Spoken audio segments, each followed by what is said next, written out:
Merci beaucoup. Du 13 au 15 avril dernier, la Sorbonne a subi une occupation illégale par une poignée d'activistes mécontents des résultats de l'élection présidentielle. Tout dans cette occupation doit susciter la perplexité et l'indignation. La perplexité d'abord. Il y a un paradoxe à manifester pour plus de démocratie, tout en critiquant sans nuance les résultats du premier tour de la présidentielle et en organisant des assemblées générales où les motions adoptées atteignent des scores de 99% à faire pâlir les plus grands autocrates.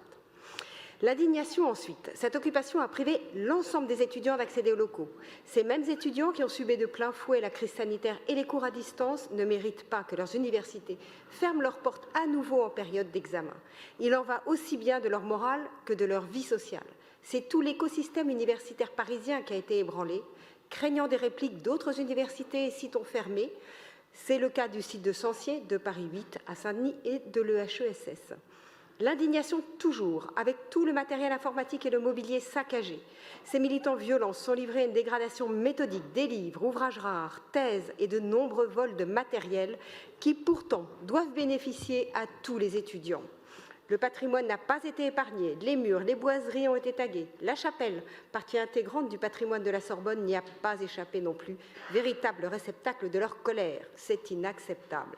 Le saccage a continué dans les salles de classe, les amphithéâtres et dans la bibliothèque, tagués, jonchés de détritus en tout genre, triste reflet de la considération portée aux agents d'entretien, car c'est bien eux à qui revient la lourde charge de nettoyer les lieux et de les rendre à nouveau accessibles.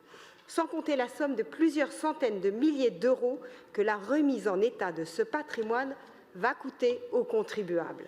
À l'image du rectorat, nous dénonçons ces violences et dégradations intolérables et nous souhaitons que la maire de Paris en fasse de même.